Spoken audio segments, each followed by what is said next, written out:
MIDC पोलिसांची कार्यवाही, गावठी कट्ट्यासह एकाला अटक। MIDC पोलीस ठाण्याच्या पथकाने गुप्त माहितीच्या आधारे कारवाई करत गावठी कट्टा बाळगणाऱ्या एका संशयिताला ताब्यात घेतले।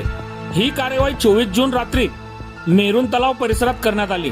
पोलीस उपनिरीक्षक चंद्रकांत धनके यांना मिळालेल्या गोपनीय माहितीच्या आधारे पोलीस निरीक्षक बबन आव्हाड यांच्या मार्गदर्शनाखाली विशेष पथक तयार करण्यात आले। या पथकात सहाय्यक पोलीस निरीक्षक विकास सिंग पाटील, पोलीस कर्मचारी गणेश ठाकरे, किरण पाटील, नितीन ठाकूर, रमाकांत साबळे व सुभाष साबळे यांचा समावेश होता। हा पथक मेरून तलाव परिसरात शोध मोहीम राबवत असताना एक संशयित इसम पोलिसांना पाहून पळू लागला। पोलिसांनी पाठलाग करून त्याला ताब्यात घेतले।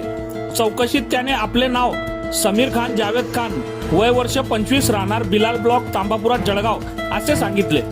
त्याची अंग झडती घेतली असता त्याच्याकडून अंदाजे 10,000 रुपये किमतीचा गावठी कट्टा जप्त करण्यात आला। या प्रकरणी MIDC पोलीस ठाण्यात 325 अन्वये गुन्हा दाखल करण्यात आला। या प्रकरणाचा पुढील तपास सहाय्यक पोलीस निरीक्षक विकास सिंग पाटील करीत आहेत।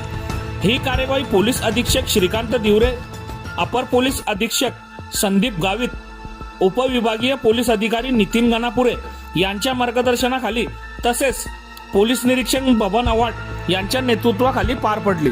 बघत रहा MH19 न्यूज।